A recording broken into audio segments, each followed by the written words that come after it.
ഇന്ന് നമ്മൾ ഡിസ്കസ് ചെയ്യാൻ പോകുന്നത് ക്യാപ്പുമാണ്, ക്യാപിറ്റൽ അസറ്റ് പ്രൈസിംഗ് മെത്തേഡ്. ഏറ്റവും സിമ്പിൾ ആയിട്ടുള്ള ഒരു പോർഷനാണ്, അതായത് നമ്മുടെ സെക്കൻഡ് ചാപ്റ്ററിൽ ഏറ്റവും ലാസ്റ്റ് പോർഷനാണ് ക്യാപിറ്റൽ അസറ്റ് പ്രൈസിംഗ് മോഡൽ എന്ന് പറയുന്നത്. നമുക്ക് നോക്കാം എന്താണ് ക്യാപിറ്റൽ അസറ്റ് പ്രൈസിംഗ് മോഡൽ എന്ന്. It is all developed in 1916 William ഷാർപ്പും ജോൺ ലിൻഡറും അതുപോലെ തന്നെ ജാൻ മോസിനും കൂടി കമ്പൈൻ ചെയ്തിട്ടാണ് ഈ ക്യാപ്പം മോഡൽ ഡെവലപ്പ് ചെയ്തത്. ഇൻ സിമ്പിൾ വേർഡ്സിൽ നമുക്ക് എന്താ ക്യാപ്പം എന്ന് പറയാം. It helps the investor to understand the linear relationship between security, return and systematic risk. അതായത് ഒരു ഇൻവെസ്റ്ററിന് ഒരു സെക്യൂരിറ്റിയിലുള്ള സിസ്റ്റമാറ്റിക് റിസ്ക്കും അതുപോലെ തന്നെ സെക്യൂരിറ്റി റിട്ടേണും തമ്മിലുള്ള റിലേഷൻ കാണിക്കാൻ വേണ്ടിയിട്ടാണ് നമ്മൾ ക്യാപ്പം യൂസ് ചെയ്യുന്നത്. So it helps the investor to understand the linear relationship between systematic risk and return. Systematic റിസ്ക്കും റിട്ടേണും തമ്മിലുള്ള റിലേഷൻ ഷോ ചെയ്യാൻ വേണ്ടിയിട്ടാണ് നമ്മൾ capital asset pricing model use ചെയ്യുന്നത്. ഓക്കെ, സോ ആക്ച്വലി ഇൻവെസ്റ്റേഴ്സ് എന്തിനു വേണ്ടിയിട്ടാണ് ക്യാപ്പം യൂസ് ചെയ്യുന്നതെന്ന് വെച്ചാൽ എന്തിനു വേണ്ടിയിട്ടാണ്? To assess how much additional return they will get while taking up of extra risk അല്ലെ. അതായത് അവർ എക്സ്ട്രാ റിസ്ക് എടുക്കുന്നതിന് അവർക്ക് എന്തെങ്കിലും അഡീഷണൽ റിട്ടേൺ കിട്ടുന്നുണ്ടോ. That is investors use CAPM to assess the extent of which additional income the investor gets by taking additional risk over and above the risk free return. risk free return-നേക്കാളും കൂടുതലായിട്ട് അവർ എടുക്കുന്ന risk, അതിന് അവർക്ക് additional ആയിട്ട് വല്ല റിട്ടേണും കിട്ടാൻ chance ഉണ്ടോ. So ഒരു example ആയിട്ട് പറയുകയാണെങ്കിൽ നമ്മളിപ്പോൾ ബാങ്കിൽ കൊണ്ടുപോയി ഇൻവെസ്റ്റ് ചെയ്യാണ്. സോ നമുക്കറിയാം ബാങ്കിൽ എത്രയാണോ ഇൻവെസ്റ്റ് ചെയ്യുന്നത് അതിന് റിസ്ക് ഫ്രീ ആണ്. സോ നമുക്ക് ഇപ്പോൾ 4% ആണ് അവർക്ക് നമ്മൾക്ക് റിട്ടേൺ തരാമെന്ന് പറഞ്ഞാൽ ആ 4% തന്നെ അവരെന്ത് ചെയ്യും, നമുക്ക് അതിൽ നിന്നുള്ള റിട്ടേൺ തരും. അതേസമയം നമ്മളൊരു സെക്യൂരിറ്റിയിൽ ഇൻവെസ്റ്റ് ചെയ്യുമ്പോൾ നമ്മൾ എന്ത് എക്സ്പെക്ട് ചെയ്യുന്നുണ്ട്? ഒരു ബാങ്ക് തരുന്നതിൽ കൂടുതൽ റിട്ടേൺ നമ്മൾ എക്സ്പെക്ട് ചെയ്തിട്ടാണ് ഒരു ഇൻവെസ്റ്റ്മെന്റ് കണ്ടക്ട് ചെയ്യുക. സോ നമ്മൾ എന്താ ചെയ്യുന്നതെന്ന് വെച്ചാൽ ആ എക്സ്ട്രാ നമുക്ക് റിട്ടേൺ വേണം, അതായത് ബാങ്കിൽ നിന്ന് കിട്ടുന്നതിനേക്കാൾ കൂടുതൽ റിട്ടേൺ കിട്ടണം. സോ നമ്മൾ എന്ത് ചെയ്യും? അഡീഷണൽ റിസ്ക് എടുക്കും. അപ്പൊ ക്യാപ്പം യൂസ് ചെയ്തിട്ട് നമുക്ക് എന്ത് ചെയ്യാം? ഈ അഡീഷണൽ റിസ്ക് എടുക്കുന്നതിന് നമുക്ക് എന്തെങ്കിലും അഡീഷണൽ റിട്ടേൺ കിട്ടുമോ എന്ന് ഫൈൻഡ് ചെയ്യാം. അതായത് റിസ്ക് ഫ്രീ റേറ്റ് ഓഫ് റിട്ടേണിനേക്കാളും കൂടുതലായിട്ട് നമുക്ക് എന്തെങ്കിലും തരത്തിലുള്ള റിട്ടേൺ, അതായത് അഡീഷണൽ റിസ്കിന് അഡീഷണൽ റിട്ടേൺ കിട്ടുമോ എന്ന് കാൽക്കുലേറ്റ് ചെയ്യാം. That is investors use CAPM to assess the extent of which additional income the investors get by taking additional risk. additional risk എടുത്തിട്ട് additional ആയിട്ട് എന്തെങ്കിലും ഇൻകം റിസീവ് ചെയ്യോ ഇല്ലയോ എന്ന് നമുക്ക് ക്യാപ്പം മോഡൽ യൂസ് ചെയ്തിട്ട് ഫൈൻഡ് ചെയ്യാം. അത് എപ്പോഴും എന്തായിരിക്കും? Risk free rate of return. Risk free rate of return വരെ നമുക്ക് എന്തില്ല, റിസ്ക് കുറവാണ്. സോ റിസ്ക് ഫ്രീ റിട്ടേണിന് കൂടുതലുമായിട്ട് നമ്മൾ റിസ്ക് എടുക്കുകയാണെങ്കിൽ അതിന് അഡീഷണൽ ആയിട്ട് ഇൻകം വല്ലതും റിസീവ് ചെയ്യാൻ പറ്റുമോ ഇല്ലയോ എന്ന് നമുക്ക് ക്യാപ്പം മോഡൽ യൂസ് ചെയ്തിട്ട് ഫൈൻഡ് ചെയ്യാം. ഓക്കെ,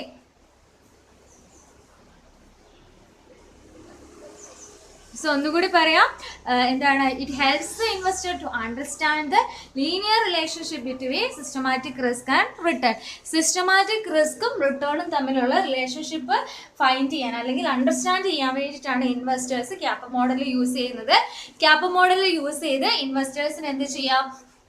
റിസ്ക് ഫ്രീ റേറ്റിലും കൂടുതലായിട്ട് അഡീഷണൽ റിസ്ക് എടുത്താൽ എത്രമാത്രം അഡീഷണൽ റിട്ടേൺ കിട്ടുമെന്ന് കാൽക്കുലേറ്റ് ചെയ്യാൻ വേണ്ടി സാധിക്കും. Okay, then CAPM also helps the investor to assess the actual return with the expected rate of return. actual rate of return അതുപോലെ തന്നെ expected rate of return തമ്മിൽ compare ചെയ്യാൻ വേണ്ടിയിട്ട് നമ്മളെ CAPM ഹെൽപ്പ് ചെയ്യും. നോക്കുകയാണെങ്കിൽ ഒരു കേസ് പറയുകയാണെങ്കിൽ ആക്ച്വൽ റിട്ടേണിനേക്കാളും കുറവാണ്, ആക്ച്വൽ റിട്ടേൺ കുറവും എക്സ്പെക്റ്റഡ് റിട്ടേൺ കൂടുതലുമാണ്. നമ്മൾ എക്സ്പെക്ട് ചെയ്ത റിട്ടേൺ കൂടുതലും, പക്ഷെ നമുക്ക് ആക്ച്വലി കിട്ടിയ റിട്ടേൺ കുറവാണെങ്കിൽ നമ്മൾ ഒരിക്കലും എന്ത് ചെയ്യില്ല, അങ്ങനെയുള്ള ഒരു ഇൻവെസ്റ്റ്മെന്റിൽ നമ്മൾ ഇൻവെസ്റ്റ്മെന്റ് നടത്തില്ല. നേരെ ഓപ്പോസിറ്റ്, നമുക്ക് എക്സ്പെക്റ്റഡ് റിട്ടേൺ കുറവായിരുന്നു, അതിൽ കൂടുതൽ ആക്ച്വൽ റിട്ടേൺ കിട്ടിയിട്ടുണ്ടെങ്കിൽ അങ്ങനെയുള്ള ഇൻവെസ്റ്റ്മെന്റിലാണ് നമ്മൾ ഇൻവെസ്റ്റ്മെന്റ് നടത്തുക. ഓക്കെ, അതായത് ടോട്ടലായിട്ട് പറഞ്ഞാൽ നമ്മൾ എടുക്കുന്ന റിസ്ക് ഫ്രീ റേറ്റ് ഓഫ് റിട്ടേണിന്, അതായത് റിസ്ക് ഫ്രീ റിട്ടേണിനേക്കാളും കൂടുതൽ നമ്മൾ എടുക്കുന്ന എക്സ്ട്രാ റിസ്കിന് എന്തെങ്കിലും ബെനിഫിറ്റ് ഉണ്ടോ, എത്രമാത്രം, അങ്ങനെ എടുക്കുന്ന അഡീഷണൽ റിസ്കിന് നമുക്ക് കിട്ടുന്ന അഡീഷണൽ റിട്ടേൺ എത്ര മാത്രമാണെന്നുള്ളത് കാൽക്കുലേറ്റ് ചെയ്യാൻ ക്യാപ്പ് നമ്മളെ ഹെൽപ്പ് ചെയ്യും. പിന്നെ ഒരു കാര്യം പറയുന്നത്, ക്യാപ്പും നമുക്ക് കമ്പനി യൂസ് ചെയ്യും. എന്തിനു വേണ്ടിയാന്ന് വെച്ചാൽ ഈ സെക്യൂരിറ്റീസിന്റെ പ്രൈസ് ഫിക്സ് ചെയ്യാൻ വേണ്ടിയിട്ട്. ഓക്കെ, ഓരോ സെക്യൂരിറ്റീസിൽ നമ്മൾ പ്രൈസ് ഫിക്സ് ചെയ്യുന്ന സമയത്ത് എങ്ങനെയാണ് ഒരു ഇൻവെസ്റ്റർ എടുക്കുന്ന അഡീഷണൽ റിസ്കിനനുസരിച്ചുള്ള റിട്ടേൺ പ്രൊവൈഡ് ചെയ്യാൻ പറ്റുമോ എന്ന് കാൽക്കുലേറ്റ് ചെയ്തിട്ടാണ് കമ്പനീസ് അവരുടെ സെക്യൂരിറ്റീസിന്റെ പ്രൈസ് ഫിക്സ് ചെയ്യുക. ഓക്കെ, അപ്പോൾ ഇൻവെസ്റ്റേഴ്സ് എന്തിനാന്ന് വെച്ചാൽ അവരുടെ അഡീഷണൽ റിസ്കിനുള്ള അഡീഷണൽ റിട്ടേൺ കിട്ടുമോ എന്ന് ചെക്ക് ചെയ്യാൻ കമ്പനി യൂസ് ചെയ്യുന്നത് ആ കമ്പനിയിലെ സെക്യൂരിറ്റിയുടെ പ്രൈസ് ഫിക്സ് ചെയ്യാൻ വേണ്ടിയിട്ട്. ഓക്കെ, capital asset pricing മോഡലിന്റെ മേജർ അസംപ്ഷൻസ് നോക്കാം. ഫസ്റ്റ് വൺ പറയുന്നത് market is perfect. That means all securities in the market are freely tradable and there is no transaction cost and taxes. Second one is risk free rate. That is all the securities in the market enjoy certain level of risk free rate of risk. Next one is homogeneous expectation. Every investor has the homogeneous expectations towards the risk and return of the security. Then time period means the investor holds the investment for a certain period of time, so he has to be compensated by the return. Fifth one is diversification. So we can say the general idea behind the CAPA model is that consists of two items, that is time horizon, that is investor is holding his investment for a certain period of time, so he has to be compensated with the return. And second one is for taking additional risk. Additional ആയിട്ടുള്ള risk എടുക്കുന്നതുകൊണ്ട് തന്നെ അയാൾക്ക് എന്ത് ചെയ്യണം, additional return കൊടുക്കാനുള്ളത്. നമുക്ക് ഫോർമുലയിലേക്ക് പോവാം. Formula for calculating capital asset pricing model, that is R bar is equal to risk free rate of return plus beta into market return minus risk free rate of return. Okay, so R bar എന്ന് പറയുന്നത് എന്താണ്, cost of equity, അതായത് cost of equity or rate of return. Okay, cost of equity means the what is expected by the investors. Rate of return means same means തന്നെ എത്രമാത്രം return ആണ് ഒരു investment ചെയ്യുന്ന ഒരു ഇൻവെസ്റ്റർ എക്സ്പെക്ട് ചെയ്യുന്നത്. So R bar is equal to cost of equity or rate of return. Then RF means risk free rate of return.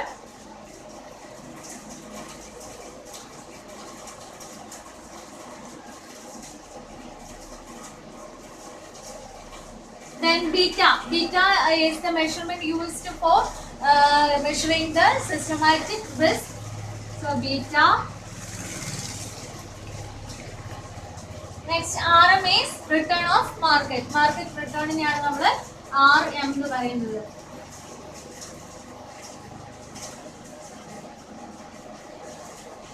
Okay, so we can say that the formula for calculating capital asset pricing model is equal to cost of equity or rate of return is equal to risk free rate of return plus beta into market rate of return minus risk free rate of return. ഈ risk free rate of return എന്ന് പറയുന്നത് government securities ആയിരിക്കും. കാരണം government സെക്യൂരിറ്റീസിലും അതുപോലെ തന്നെ bank ഡെപ്പോസിറ്റിലൊക്കെ നമ്മൾ investment നടത്തിയാൽ അതിന്റെ റിട്ടേൺ എന്താണ്, ഫിക്സ്ഡ് ആണ്. അത് എന്തായാലും എന്ത് ചെയ്യും, ഇൻവെസ്റ്ററിന് കിട്ടും.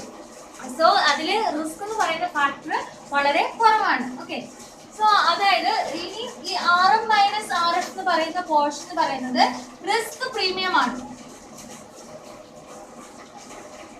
റിസ്ക് പ്രീമിയം അതായത് ഇപ്പം നമ്മൾ പറഞ്ഞു റിസ്ക് ഫ്രീ റേറ്റ് വരെ എന്ത് ചെയ്യണ്ട, ഇൻവെസ്റ്റർ ഒരു തരത്തിലുള്ള റിസ്ക് എടുക്കണ്ട. അതിലും കൂടുതലായിട്ടാണ് അയാൾ റിസ്ക് എടുക്കുന്നതെങ്കിൽ അയാൾക്ക് അഡീഷണൽ ആയിട്ട് എന്ത് വേണം, അഡീഷണൽ റിട്ടേൺ വേണം, വേണ്ടേ?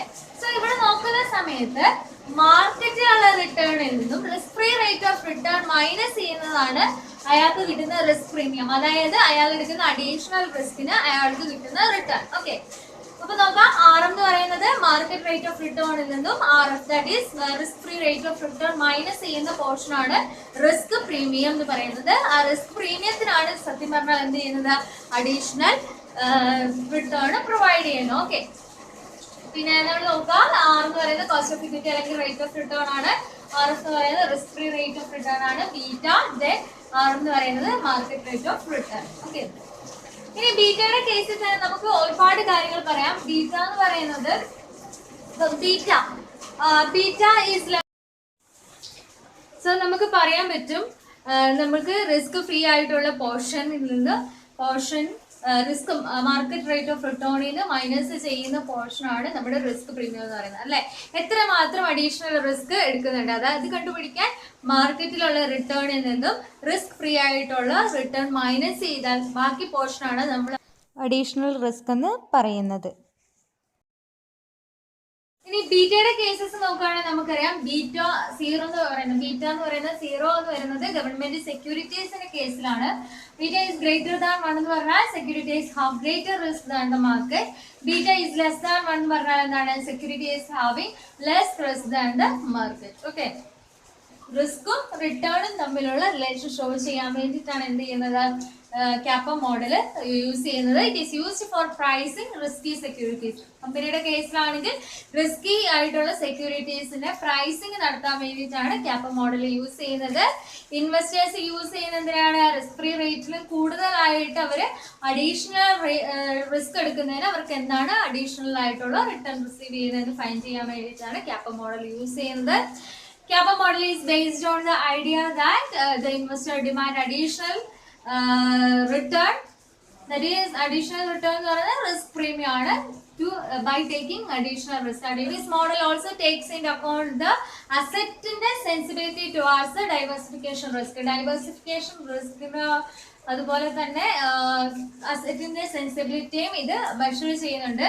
According to this model, expected return that the investor demand should be equal to the rate of return from risk free securities plus risk premium. അതായത് ഒരു ഇൻവെസ്റ്റർ എക്സ്പെക്ട് ചെയ്യുന്ന റിട്ടേൺ എന്ന് പറയുന്നത് എന്തായിരിക്കണം, റിട്ടേൺ പ്ലസ് റിസ്ക് പ്രീമിയത്തിന്റെ portion ആയിരിക്കണം. Okay, pricing model പ്രകാരമുള്ള questions discuss ചെയ്യാം. ക്വസ്റ്റ്യൻ നോക്കാം. XY both companies paid dividend of ₹40. Both companies, രണ്ട് കമ്പനിയുടെ ഡീറ്റെയിൽസ് പറഞ്ഞിട്ടുണ്ട്. എക്സും വൈയും ഡിവിഡൻഡ് പേ ചെയ്യുന്നുണ്ട്. എത്രയാണ്, 40 വെച്ചിട്ടാണ് പേ ചെയ്യുന്നത് ഷെയർ ഹോൾഡേഴ്സിന്. അത് എന്ത് ചെയ്യും, ഫ്യൂച്ചറിലും കണ്ടിന്യൂ ചെയ്യും. The risk free rate of return is 6%. Risk free rate of return എന്ന് പറയുന്നത് 6% ആണ്. പിന്നെ current average market rate of return എന്ന് പറയുന്നത് 10% ആണ്. ബീറ്റ എക്സിന്റെ ബീറ്റ എന്ന് പറയുന്നത് 1.1ഉം കമ്പനി വൈയുടെ ബീറ്റ എന്ന് പറയുന്നത് 0.8ഉം ആണ്. നമ്മളോട് കാൽക്കുലേറ്റ് ചെയ്യാൻ വേണ്ടി പറഞ്ഞിരിക്കുന്നത് എക്സ്പെക്ടഡ് റേറ്റ് ഓഫ് റിട്ടേൺ ആണ്. രണ്ട് കമ്പനീസിന്റെ expected rate of return calculate ചെയ്യാനാണ് പറഞ്ഞിരിക്കുന്നത്. സോ നമ്മൾ എന്ത് ചെയ്യണം, രണ്ട് കമ്പനിയുടെ സെപ്പറേറ്റ് ആയിട്ട് ഫൈൻഡ് ചെയ്യണം. ഓക്കെ, സോ നമുക്ക് ആൻസറിലേക്ക് പോവാം. ക്വസ്റ്റ്യൻ തന്നിരിക്കുന്ന ഫിഗേഴ്സ് എടുത്ത് എഴുതാം. ഡിവിഡൻഡ് എക്സിനും വൈക്കും സെയിം ആണ്, അത് ഫ്യൂച്ചറിലും കണ്ടിന്യൂ ചെയ്യുന്നതാണ് പറഞ്ഞിരിക്കുന്നത്. റിസ്ക് ഫ്രീ റേറ്റ് എന്ന് പറയുന്നത് 6% ആണ്. മാർക്കറ്റ് റേറ്റ് ഓഫ് റിട്ടേൺ എന്ന് പറയുന്നത് 10% ആണ്. അതുപോലെ തന്നെ രണ്ട് കമ്പനീസിന്റെ ബീറ്റായി നമുക്ക് ക്വസ്റ്റ്യൻ തന്നിട്ടുണ്ട്. ആദ്യം നമുക്ക് കമ്പനി എക്സിന്റെ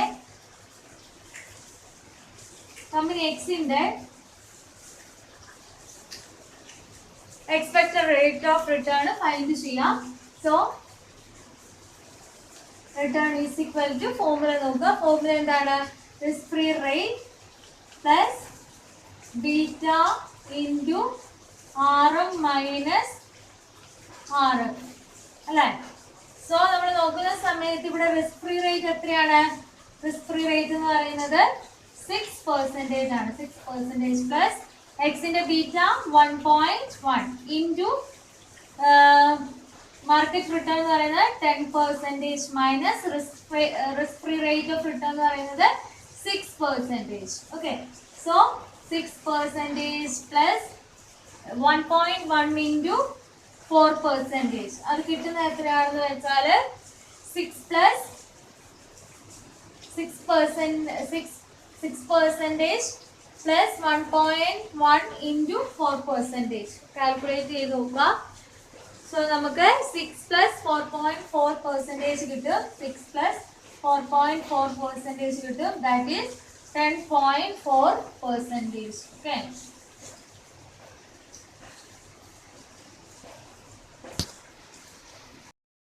കമ്പനി വൈയുടെ എക്സ്പെക്ടഡ് റിട്ടേൺ ഫൈൻഡ് ചെയ്യാം. സോ ഫോർമുല അങ്ങനെ തന്നെ എടുത്തെഴുതാം. ഇവിടെ റിസ്ക് ഫ്രീ റേറ്റ് എന്ന് പറയുന്നത് 6% തന്നെയാണ്. പ്ലസ് ബീറ്റ എന്ന് പറയുന്നത് 0.8 into rate market return 10% minus risk free rate എന്ന് പറയുന്നത് 6% തന്നെ. Okay. So 6% plus 0.8 into 4%. Okay. 6% plus 0.8 into 4% എന്ന് പറയുന്നത് 6 പ്ലസ്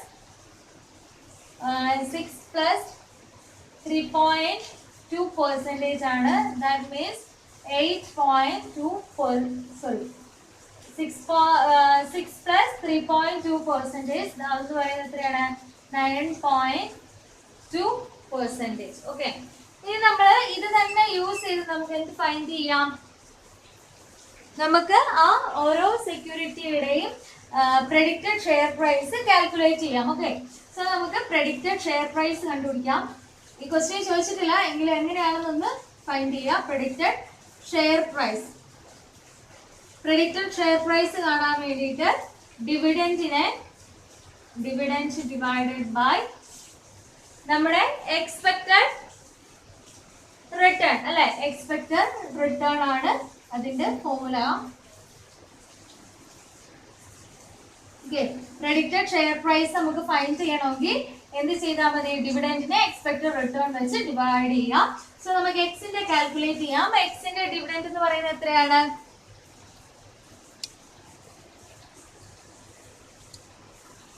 എക്സിന്റെ ഡിവിഡൻഡ് എന്ന് പറയുന്നത് 40 തന്നെയാണ്. 40 ഡിവൈഡഡ് ബൈ എത്രയാണ്? അതിന്റെ റേറ്റ് ഓഫ് അല്ലെങ്കിൽ എക്സ്പെക്റ്റഡ് റിട്ടേൺ കിട്ടിയത് എത്രയാണ്?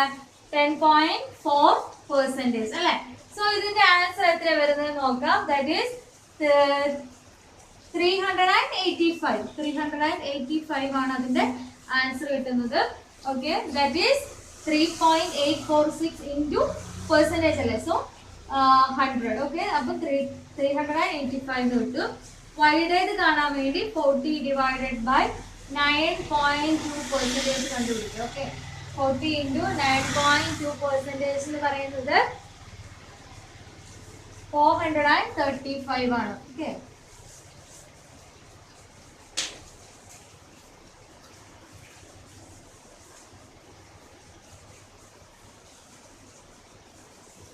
സോ ഇനി ക്വസ്റ്റ്യനിൽ ജസ്റ്റ് റിസ്ക് പ്രീമിയം മാത്രമാണ് കാൽക്കുലേറ്റ് ചെയ്യാൻ പറഞ്ഞിരിക്കുന്നെങ്കിൽ ഈ പോർഷൻ മാത്രം കണ്ട കാൽക്കുലേറ്റ് ചെയ്താൽ മതി. അതായത് RM minus market return minus risk free rate. ഈ ഒരെണ്ണം മാത്രമാണ് എന്ത് ചെയ്യേണ്ടത്? റിസ്ക് പ്രീമിയം മാത്രം കാൽക്കുലേറ്റ് ചെയ്യാൻ ക്വസ്റ്റ്യനിൽ പറഞ്ഞിട്ടുണ്ടെങ്കിൽ ഫൈൻഡ് ചെയ്യേണ്ടത്. ഓക്കെ. സോ ഇതിൻ്റെ കൺക്ലൂഷനായിട്ട് നിങ്ങൾക്ക് ഒരു കാര്യം കൂടി ആഡ് ചെയ്യാം. Using CAPM we can predict the price of shares expected in the future. Second one എന്ന് പറയുന്നത് actual share price can be lower or higher than the share price predict. CAPM use ചെയ്ത് നമ്മൾ predict ചെയ്ത share price എന്ത് ചെയ്യാം? കൂടുകയോ കുറയാനോ ഉള്ള ചാൻസസും ഉണ്ട്. എക്സാമ്പിൾ ആണ്. That is security market line. Security market line means it is the graphical representation of CAPM. അതായത് ക്യാപിറ്റൽ അസറ്റ് പ്രൈസിംഗ് മോഡലിന്റെ ഗ്രാഫിക്കൽ റെപ്രസെന്റേഷൻ ആണ് SML എന്ന് പറയുന്നത്. So it also shows the relationship between systematic risk and expected rate of return of A security. ഒരു സെക്യൂരിറ്റിയുടെ ബീറ്റയും അതുപോലെ തന്നെ expected റിട്ടേണും തമ്മിലുള്ള relationship show ചെയ്യാൻ വേണ്ടിയിട്ടാണ് നമ്മൾ എന്ത് ചെയ്യുന്നത്? SML ഗ്രാഫിക്കലായിട്ട് പ്രസന്റ് ചെയ്യുന്നത്. ഓക്കെ. അപ്പൊ പ്രത്യേകം ശ്രദ്ധിക്കേണ്ടത് CAPMന്റെ ഗ്രാഫിക്കൽ റെപ്രസെന്റേഷൻ ആണ് SML എന്ന് പറയുന്നത്. അതുപോലെ തന്നെ it shows the relationship between systematic risk. Systematic റിസ്കിനെ നമ്മൾ ബീറ്റ കൊണ്ടാണ് ഡിനോട്ട് ചെയ്യുന്നത്. ബീറ്റയും അതുപോലെ തന്നെ റിട്ടേണും തമ്മിലുള്ള ഒരു സിംഗിൾ സെക്യൂരിറ്റിയുടെ റിട്ടേണും സിസ്റ്റമാറ്റിക് റിസ്കും തമ്മിലുള്ള റിലേഷൻ ഷോ ചെയ്യാൻ വേണ്ടിയിട്ടാണ് നമ്മൾ സെക്യൂരിറ്റി മാർക്കറ്റ് ലൈൻ യൂസ് ചെയ്യുന്നത്. ഓക്കെ. നോക്കാം. നമ്മൾ OX ആക്സിസിൽ നമ്മൾ ബീറ്റനെയാണ് ഡിനോട്ട് ചെയ്യുന്നത്. ബീറ്റ എന്ന് പറയുന്നത് എന്താണ്? റിസ്ക് ആണ്. സോ സിസ്റ്റമാറ്റിക് റിസ്കിനെ നമ്മൾ OX ആക്സിസിലും OY ആക്സിസിൽ എക്സ്പെക്റ്റഡ് റിട്ടേണും ഡിനോട്ട് ചെയ്യുന്നു. ഇത് up to risk free rate വരെ എന്താണ്? റിസ്ക് ഫ്രീ റേറ്റ് ആണ് ഈ ഒരു ഇതെന്ന് പറയുന്നത് അതുവരെ എന്താണ് റിസ്ക് എന്ന് പറയുന്നത് സീറോയാണ്. അതായത് ഗവൺമെന്റ് സെക്യൂരിറ്റീസിനൊക്കെ സീറോയാണ് എന്ത് റിസ്ക് എന്ന് പറയുന്നത്. സോ അത് കഴിഞ്ഞിട്ടുള്ള പോർഷൻ വരുന്നോടം വരെ, അതായത് റിസ്ക് ഫ്രീ റേറ്റ് കഴിഞ്ഞ് റിസ്ക് എടുക്കുകയാണെങ്കിൽ അതെന്ത് ചെയ്യും, അത് ഇൻക്രീസ് ചെയ്ത് വരും. അതായത് റിസ്ക് എടുക്കുന്നതിനനുസരിച്ച് എന്ത് ചെയ്യുന്നു, റിട്ടേണും കൂടുതലായിട്ട് വരുന്നു. കണ്ടോ, ഇങ്ങനെ നോക്കുന്ന സമയം അറിയാം റിസ്ക് കൂടുന്നതിനനുസരിച്ച് എന്താണ് റിട്ടേണും കൂടി വരുന്നുണ്ട്. ഓക്കെ, ഇത്രയും റിസ്ക് എടുത്താൽ എന്ത് ചെയ്യും, ഇത്രയും റിട്ടേൺ കിട്ടും. ഇത്രയും റിസ്ക് എടുത്താൽ ഇത്രയും റിട്ടേൺ. ഓക്കെ, സോ റിസ്ക് ഒന്നും എടുക്കാൻ പറ്റില്ലെങ്കിൽ എന്ത് ചെയ്യുക, ഗവൺമെന്റ് ബോണ്ട്സിലോ അല്ലെങ്കിൽ ബാങ്ക്സിലോ ഡെപ്പോസിറ്റ് ചെയ്യാം. ഓക്കെ, ഇനി നമ്മൾ നോക്കേണ്ട കാര്യം എന്താണെന്ന് വെച്ചാൽ നമ്മൾ പറഞ്ഞ പോലെ തന്നെ അഡീഷണൽ റിസ്ക് എടുക്കുന്നതിന് എന്ത് കിട്ടുന്നുണ്ട്, അഡീഷണൽ റിട്ടേണും നമുക്ക് റിസീവ് ചെയ്യുന്നുണ്ട്. പിന്നെ നേരത്തെ പറഞ്ഞ പോലെ തന്നെ റിസ്ക് ഫ്രീ റേറ്റിന് മുകളിലേക്ക് നമ്മൾ എടുക്കുന്ന റിസ്ക്, അതിനെയാണ് നമ്മൾ എന്ത് പറയുന്നത്, റിസ്ക് പ്രീമിയം എന്ന് പറയുന്നത്. അതെ, അതായത് റിസ്ക് ഫ്രീ റേറ്റിലും കൂടുതൽ നമ്മൾ റിസ്ക് എടുത്തിട്ടുണ്ടെങ്കിൽ കിട്ടുന്ന റിട്ടേൺ, അതായത് ഇതാണ് ഈ ഒരു പോർഷൻ, അതായത് റിസ്ക് ഫ്രീ റേറ്റിനേക്കാളും കൂടുതൽ എടുക്കുന്നത്, ഈ പോയിന്റിൽ കൂടുതൽ നമ്മൾ റിസ്ക് എടുക്കുകയാണെങ്കിൽ അതിനെ പറയുന്ന പേരാണ് റിസ്ക് പ്രീമിയം. ഓക്കെ, ഇത്രയാണ് മെയിൻ ആയിട്ട് ഇതിൽ ഡിസ്കസ് ചെയ്യാനുള്ളത്.